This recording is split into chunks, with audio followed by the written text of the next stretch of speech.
Hello guys, welcome to Math Twist. आज का हमारा टॉपिक है परम्यूटेशन विद रिस्ट्रिक्शन। एक्चुअल में होता क्या है, when additional restriction is imposed and permutation turns into permutation with restriction. इसका मतलब ये है कि जब आपको कोई एक नॉर्मल क्वेश्चन दिया होता है बट उसके साथ आपको एक कंडीशन दी जाती है कि इस कंडीशन को साथ में रखते हुए आपको नंबर ऑफ अरेंजमेंट निकालने होते हैं, तो वो क्या हो जाता है, वो परम्यूटेशन विद रिस्ट्रिक्शन हो जाती है। चलिए जल्दी से एक एग्जाम्पल लेते हैं। A B C D and E, suppose they are 5 people and condition क्या है कि A and B will always sit together. तो ऐसे केसेस में हमको किन चीज़ों का ध्यान रखना पड़ता है, आज का टॉपिक हमारा उससे रिलेटेड है। चलिए अब हम बढ़ते हैं। देखिए, जब आपको कोई कंडीशन दी जाती है ना, तो सबसे पहले आपको क्या करना है, सबसे पहले ना उस कंडीशन को फुलफिल कर देना है। कंडीशन को फुलफिल मतलब जैसे अब इस केस में क्या दिया हुआ है कि A and B will always sit together, तो ए एंड बी को आप एक यूनिट बना दीजिए। ठीक है, तो वो साथ में ही रहेंगे ना, फिर उस यूनिट को कंसीडर करते हुए आप अदर अरेंजमेंट्स पे ध्यान दीजिएगा। ठीक है, अच्छा, और दूसरी चीज़ क्या होती है, दूसरी चीज़ ये होती है कि ए एंड बी के इन बिटवीन भी अरेंजमेंट हो सकता है, ये बी ए भी हो सकता है। तो उस अरेंजमेंट को जो इन बिटवीन है, अमंग देमसेल्फ अरेंजमेंट्स हैं, उनको भी आपको ध्यान रखना होता है। लेकिन कुछ क्वेश्चंस ऐसे होते हैं जहाँ वो अरेंजमेंट इन बिटवीन रिक्वायर्ड नहीं होता। जैसे कि मान लीजिए एक एग्जांपल लेते हैं कि A will always sit before B. तो A will always sit before B में आप ए और बी को अगर आप फिक्स कर देते हैं तो ए हमेशा पहले ही बैठना चाहिए, तो इस कंडीशन में आपने तो बिठा ही दिया ना, तो फिर आप अरेंजमेंट नहीं देखेंगे। ठीक है, या B will always speak before A, तो इस कंडीशन में भी आप अरेंजमेंट नहीं देखेंगे इन बिटवीन। ठीक है, बट जर्नली अरेंजमेंट की रिक्वायरमेंट होती है जब ऐसी कोई कंडीशन नहीं होती है। चलिए अब इस टॉपिक को ना डिटेल में हम क्वेश्चंस के साथ करते हैं। चलिए हमारा क्वेश्चन है, the number of ways in which 6 men can be arranged in a row so that the particular 3 men sit together। अब देखिए जो कीवर्ड्स है ना, आप उनको पहले अंडरलाइन कर लीजिए। 6 मैन है और 3 मैन जो है वो सिट टुगेदर, ठीक है, अरेंज इन अ रो है। ठीक है, इस चीज़ पे भी ध्यान देना है। अब देखिए मान लीजिए हमने 6 मैन है हमारे पास, ठीक है, उसमें से वो कह रहे हैं कि 3 मैन जो है ना वो हमेशा साथ में बैठते हैं, तो इसमें हमें सबसे पहले क्या करना है ना, कंडीशन फुलफिल करनी है। तो आप ऐसे करिए, 3 मैन को हमेशा साथ में बिठा दीजिए। ठीक है, 3 मैन को एज अ यूनिट ले लीजिए, साथ में बिठा के एज अ यूनिट। ठीक है, अब उसके बाद कितने और रिमेनिंग है, 3 मैन रिमेनिंग है। ठीक है, ये सेपरेटली है। अब देखिए ये 1 यूनिट तो ये हो गई और 3 यूनिट्स ये हो गई, तो एक्चुअल में टोटल कितनी यूनिट्स हो गई, टोटल में हमारे पास 4 यूनिट्स हो गई।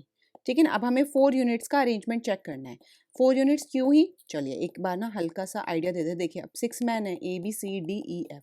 ठीक है, अगर ए बी सी हमेशा साथ में बैठेंगे तो देखिए ए बी सी को आपने फिक्स तो कर दिया, लेकिन देखिए अरेंजमेंट तो ये भी हो सकता है ना कि डी के बाद ए बी सी बैठे, ठीक है, फिर ई एफ बैठे, या डी ई के बाद ए बी सी बैठे। ठीक है, तो ये वाले जो अरेंजमेंट है, ये इस टाइप के जो अरेंजमेंट है ना, एक्चुअल में ये हमारा 4 यूनिट में कवर हो जाता है। ठीक है, अब 4 यूनिट को आप अरेंज कैसे करेंगे, 4 फैक्टोरियल वेज में करेंगे, नो डाउट। ठीक है, अब हम बात करते हैं इन बिटवीन अरेंजमेंट के लिए। अब ए बी सी जो है उनके अंदर भी तो अरेंजमेंट हो रहा है, हो सकता है ना, बिल्कुल हो सकता है। ए बी सी में आप देखिए अरेंजमेंट में बी ए सी भी हो सकता है, सी ए बी भी हो सकता है। ठीक है, अब 3 मैन का अरेंजमेंट इन बिटवीन वाला, अमंग देमसेल्फ वाला अरेंजमेंट कितने वेज में हो सकता है, 3 फैक्टोरियल वेज में हो सकता है। ठीक है, अब 2 चीज़ें हैं, इन दोनों को साइमल्टेनियसली ही हमको लेना है, तभी तो हमारा अरेंजमेंट कंप्लीट होगा ना। तो 3 फैक्टोरियल मल्टीप्लाई बाय 4 फैक्टोरियल, ये आपका आंसर आ गया। ठीक है, पहले हमने उसको एक यूनिट कर दिया, पहले हमने कंडीशन फुलफिल कर दी, उसके बाद हमें उस कंडीशन को साथ में लेके अटेम्प्ट करा है। ठीक है, फिर हमने ये देख लिया कि जितने यूनिट्स बने हैं उनका फैक्टोरियल क्या होता है, और फिर उन इन बिटवीन वाले अरेंजमेंट को भी हम कंसिडर करके अपना आंसर निकाल लेते हैं। ठीक है, चलिए अब नेक्स्ट क्वेश्चन करते हैं।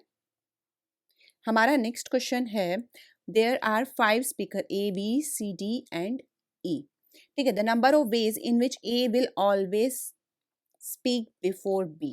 ठीक है, अब क्या है, ए हमेशा पहले ही बोलेंगे। चलिए ठीक है, पहले हम देखते हैं हमारे पास क्या है, A B C D E F. ठीक है, 5 स्पीकर है। अब ए एंड बी हमेशा, ए हमेशा पहले बोलेंगे, तो ए और बी को आप फिक्स कर दीजिए और ए को पहले कर दीजिए। ठीक है, ए इस कंडीशन में पहले ही बोल रहे हैं। ठीक है, अब देखिए ये तो एक यूनिट हो गई, वन पहले कंडीशन को हमें देखना है ना, और ये 3 है। ठीक है, ये तो सेपरेट है ना, तो प्लस 3 यूनिट्स हो गई ये। ठीक है, तो कितनी यूनिट्स हो गई, 4 यूनिट्स हो गई, और 4 यूनिट्स को आप कैसे अरेंज करते हैं, 4 फैक्टोरियल वेज में अरेंज करते हैं। अब देख लेते हैं इन दोनों के बीच का अरेंजमेंट, देख लेते हैं। नहीं, क्योंकि देखिए ना, अगर आप इन दोनों के बीच का अरेंजमेंट कर देंगे तो ये तो बी ए हो जाएगा ना, तो फिर हमारी कंडीशन फुलफिल नहीं होती, क्योंकि यहाँ पे क्या बोल रहे हैं वो, A will always speak before B.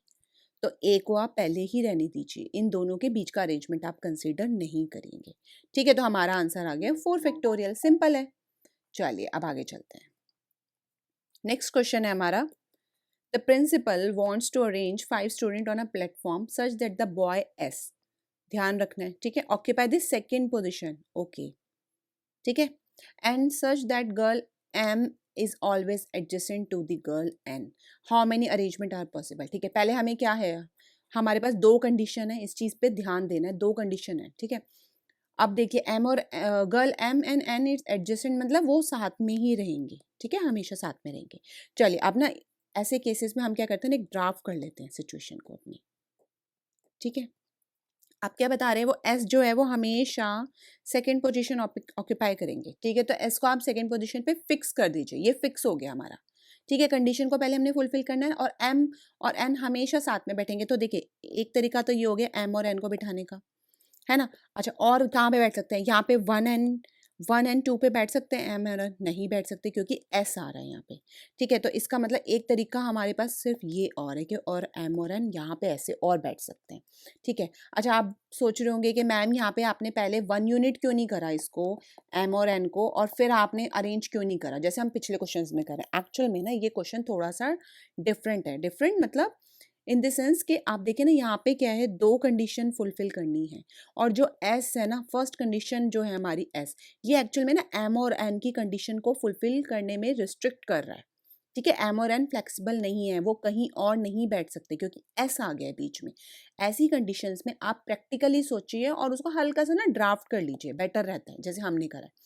उस केस में आपको दोनों कंडीशंस के बारे में अच्छी तरह पता लगता रहेगा और आप एक्चुअल में ना आराम से अटेम्प्ट कर सकते हैं, ठीक है। अब आपको ये समझ आ गया हम यूनिट लेके क्यों नहीं चल रहे, क्योंकि एस यहाँ पे फ्लेक्सिबिलिटी नहीं दे रहा एम और एन को, ठीक है ना। चलिए अब आप देखिए ये दो तरीके हो जाते हैं। अब आप पहले ना एस को फिक्स करने का तरीका क्या है, 1 वे है, ठीक है। अब देखिए एम और एन के कितने वेज हैं, और कोई तरीका नहीं हो सकता ना, ना वो 4-5 पे बैठ गए या फिर 3-4 पे, ठीक है। अब देखिए एम और एन के कितने वेज हैं, 2 वेज है, इस तरह से बैठ सकता है एम और एन, या फिर इस तरीके पे बैठ सकता है, कोई बात नहीं। उसके बाद आप देखिए एम और एन का खुद के अंदर भी अरेंजमेंट हो सकता है, ठीक है। यहाँ पे वो वाली कंडीशन तो नहीं ना बिफोर एंड आफ्टर, तो एम और एन के खुद के अरेंजमेंट कितने वेज में हो सकते हैं, 2 फैक्टोरियल वेज में हो सकते हैं, ठीक है।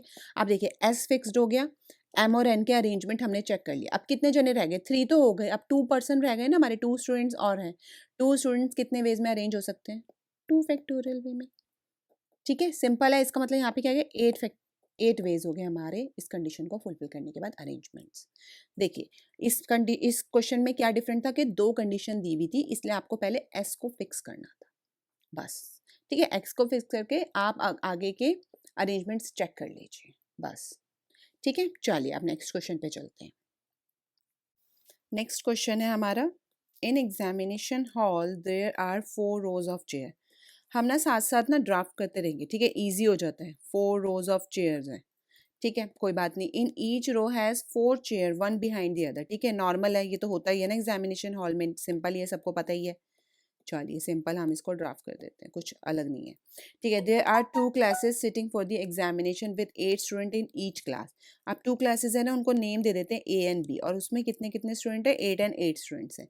It is desire that in each row, ठीक है। अब देखिए अब ये है basically each row all the students belong to the same class, ठीक है। एक रो में एक ही क्लास के स्टूडेंट बैठेंगे, ठीक है, एक के पीछे एक, and that no 2 adjacent rows are allotted to the same class, ठीक है। एक के बाद एक रो जो नेक्स्ट रो आएगी ना वो दूसरी क्लास को मिलेगी, मतलब ए यहाँ पे है तो बी यहाँ पे, और फिर ए यहाँ पे तो यहाँ पे बी, और इस रो में सारे ए के स्टूडेंट बैठेंगे, ठीक है ना, इस रो में पूरे ए के और इस रो में पूरे बी के। कोई बात नहीं, सिंपल है, ठीक है ना। हम चले इसको देखते हैं। अच्छा, एक पॉसिबिलिटी तो ये होती है, और एक पॉसिबिलिटी ये भी हो सकती है ना कि बी से रो स्टार्ट हो रही हो, बिल्कुल हो सकता है, बी ए और बी ए, ठीक है। इस केस में भी वही 4 सीट्स हैं, ठीक है। तो इन दोनों पॉसिबिलिटीज को साथ में लेके चलेंगे, ठीक है। चलिए पहले हम एक को सॉल्व करते हैं। अब देखिए पहले हम ए को लेते हैं क्योंकि ए से रो स्टार्ट हो रही है। अब ए के पास कितने स्टूडेंट है इस टाइम पे, 8 स्टूडेंट है, जिसमें से कि हमें 4 को अरेंज करना है। तो हम 4 को कैसे अरेंज करेंगे, 8 7 6 5। आपको पता है मैं एनपीआर यूज़ नहीं करती, लास्ट वीडियो में इसके बारे में डिटेल बताया गया है, ठीक है, आप वो चेक कर सकते हैं। चलिए अब ये 8 में से 4 अरेंज हो गए हैं। उसके बाद देखिए ए की बात कर रहे हैं अभी, अब यहाँ पे कितने बच गए, यहाँ पे 4 बच गए, तो 4 कैसे अरेंज हो सकते हैं, 4 फैक्टोरियल वेज में हो सकते हैं, सिंपल है। एक्चुअल में ये है क्या, ये 8 फैक्टोरियल वेज हो गए, ठीक है, अब हम बी पे आते हैं। बी के केस में क्या हो रहा है? बी के केस में अगर हम फर्स्ट बी की जो रो है, मतलब सेकंड रो जो है बी की, उसमें 8 स्टूडेंट थे और जिसमें से हमें 4 चाहिए, तो उसमें भी आप अरेंज कर दीजिए 8 में से 4 वेज, 4 स्टूडेंट को, ठीक है। उसके बाद 4 बच गए लास्ट के लिए, तो 4 वेक्टोरियल वेज हो गए। अब ये क्या बन गया हमारा? 8 फैक्टोरियल वेज हो गए। सिंपल है ना। अब हमें दोनों ही अरेंज करने हैं, ठीक है ना, दोनों ए एंड बी दोनों क्लास को करना है, तो 8 फैक्टोरियल मल्टीप्लाई बाई 8 फैक्टोरियल, ठीक है। एक वे तो ये आ गया। अब दूसरा वे क्या है? ये भी हो सकता है कि बी से स्टार्ट हो रहा हो, तो इस केस में हमें क्या करना है? इस केस में हम पहले बी को देख लेते हैं, कोई बात नहीं। अब बी के लिए यहाँ पे इस टाइम पे, ठीक है, फर्स्ट रो के टाइम पे कितने स्टूडेंट है? 8 है। 8 में से हमें 4 को अरेंज करना है, ठीक है। कर दिए हमने 4 को अरेंज। उसके बाद जब बी की थर्ड रो पे आई नंबर, तब उसके पास कितने स्टूडेंट रह गए? 4 ही रह गए, तो उसको 4 फैक्टोरियल वेज में अरेंज कर दीजिए, तो ये 8 फैक्टोरियल वेज हो गए। अब ए की बात करते हैं। ए में भी ऐसे ही है, इस टाइम पे उसके पास 8 है, 8 में से 4 है, ठीक है। 4 को अरेंज करना है, तो 4 को अरेंज कर दीजिए। उसके बाद यहाँ पे 4 ही रह जाते हैं, तो फिर 4 को अरेंज कर दीजिए, ठीक है। तो ये भी 8 फैक्टोरियल हो गया, और दोनों क्लासेस को हमने अरेंज करना है, तो 8 फैक्टोरियल मल्टीप्लाई बाई 8 फैक्टोरियल हो गया, ठीक है। अब ये दो पॉसिबिलिटीज़ हो गई। अब बात क्या आती है ना कि या तो ये वाली पॉसिबिलिटी हो सकती है या फिर ये हो सकता है, तो ऐसे केस में आइदर एंड और के केस में हमें क्या करना होता है? प्लस करना होता है, ठीक है। तो ये आपका आंसर आ गया। चलिए आज के लिए इतना ही, मिलते हैं नेक्स्ट वीडियो में। Please subscribe the channel and like the video, and thanks for watching, bye.